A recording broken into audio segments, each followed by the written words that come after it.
आज Doubtnut app download करें। Doubtnut पर अपने सभी गणित, रसायन विज्ञान, भौतिक विज्ञान और जीव विज्ञान के डाउट्स का करो सफाया। बस प्रश्न की फोटो खींचो, एक ही प्रश्न को क्रॉप करो और तुरंत वीडियो सोल्यूशन पाओ। अभी डाउनलोड करें। नमस्कार दोस्तों, आप सभी का स्वागत है। हमारा सवाल है, वित्तीय विवरणों की सीमाओं का वर्णन करें। हमें वित्तीय विवरण की सीमाएं बतानी हैं, तो हमारे पास यहाँ पर 3 सीमाएं हैं। चलिए एक एक करके हम समझते हैं। पहला है हमारे पास, वित्तीय विवरण प्रकृति में केवल ऐतिहासिक डाटा को रिकॉर्ड करते हैं और प्रकट करते हैं। वे भविष्य के किसी भी संभावित परिणाम को शामिल नहीं करते हैं। ठीक है, तो इसे कहने का तात्पर्य है कि जब भी हम फाइनेंशियल स्टेटमेंट यानी कि वित्तीय विवरण बनाते हैं तो उसमें हिस्टोरिकल डाटा, ऐतिहासिक डाटा को ही रिकॉर्ड किया जाता है। और बिल्कुल सही है। हम कब वित्तीय विवरण बनाते हैं? साल के अंत में बनाते हैं। साल के अंत में बनाते हैं तो उसमें जितना भी डाटा होता है हमारा 1 अप्रैल से 31 मार्च तक का होता है। और हम वित्तीय विवरण बना कब कर रहे होते हैं?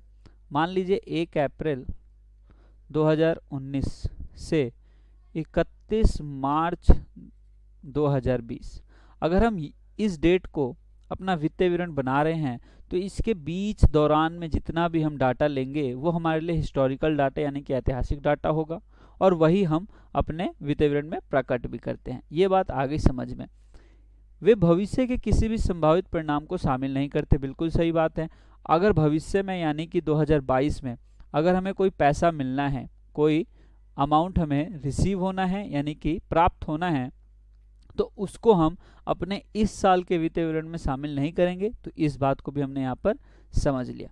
चलिए देखते हैं दूसरी कथन में क्या लिखा है। वित्तीय विवरण कड़ाई से कुछ लेखांकन सिद्धांतों की सीमा के भीतर सीमित है। उनका उपयोग वित्तीय लेन देन के रिकॉर्ड करने और रिपोर्ट करने में दिशा निर्देशक के रूप में काम आता है। ये बिल्कुल सही बात कही है। चलिए देखते हैं।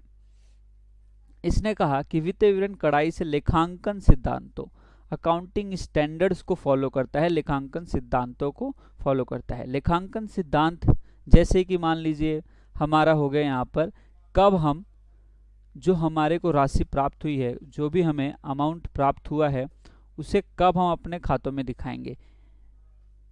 इसके लिए हमारे पास जो सिद्धांत आते हैं, कई सिद्धांत कहते हैं कि कंपनी एक लंबे समय तक चलेगी।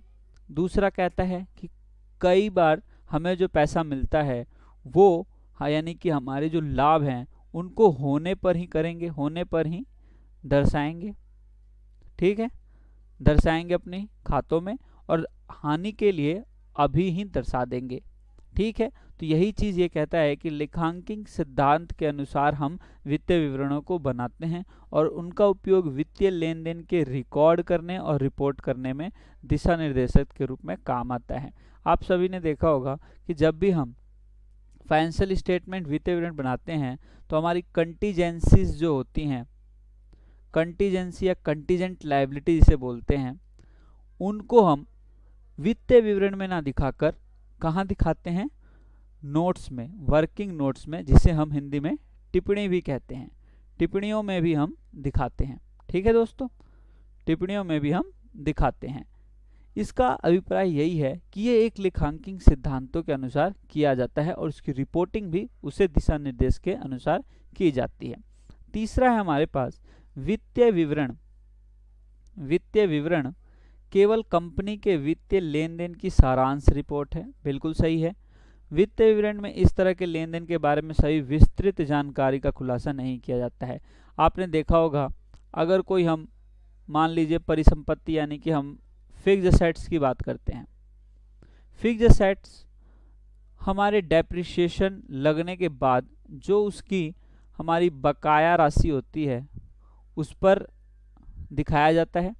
ठीक है, बकाया राशि के ऊपर दिखाया जाता है और उसके अंदर डिटेल में यानी कि पूर्णतः उसका जो हमारे पास जानकारी है वो नहीं दी जाती है। यानी कि फिक्स्ड एसेट्स 1 अप्रैल को कितने का था, फिर बीच में कितने खरीदे हमने, ये सब डिटेल्स हमारे पास, ये सब हमारे पास जानकारी नहीं होती।